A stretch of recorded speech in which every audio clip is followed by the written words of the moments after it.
Magandang araw po. Ako nga po pala si Brenda Baron po from Davao City. Meron akong 3 anak, isang lalaki at saka 2 babae. Yung isang araw kasi, bigla na nagkaroon ng sugat si kuya.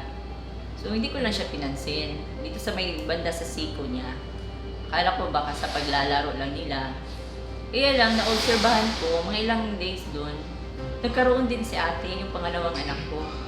Dito naman banda sa may mukha niya, dito sa gilid. Parang ano siya, nagmapa-mapa. Tapos, ko parang iba na to eh.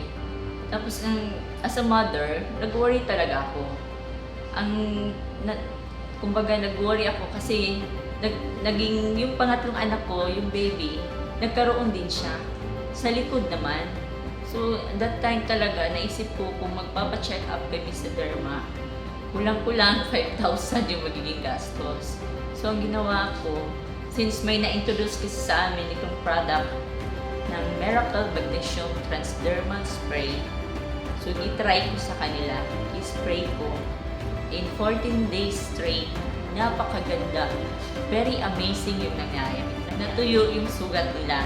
Ito lang po yung ginagamit ko. I-spray ko lang talaga sa sugat nila hanggang sa gumaling. At syempre, itry ko rin siya sa sarili ko. At super ganda yung nangyari. Kasi, itong Miracle Magnesium Transdermal Spray, i-spray mo lang sa katawan mo, ginagamit ko siya bago matulog. At amazing yung nangyari kasi napakaganda ng tulog mo. At kinaumagahan, napakalakas ng katawan mo. Pagod na pagod ka sa buong araw, pero nare-recharge ka nitong Miracle Magnesium Transdermal Spray.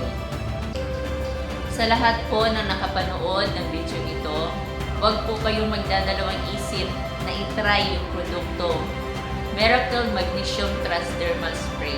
Baka isa po kayo sa katulad ko na tutulungan po ng produkto. Hindi lang po ako, pati yung buong pamilya ko.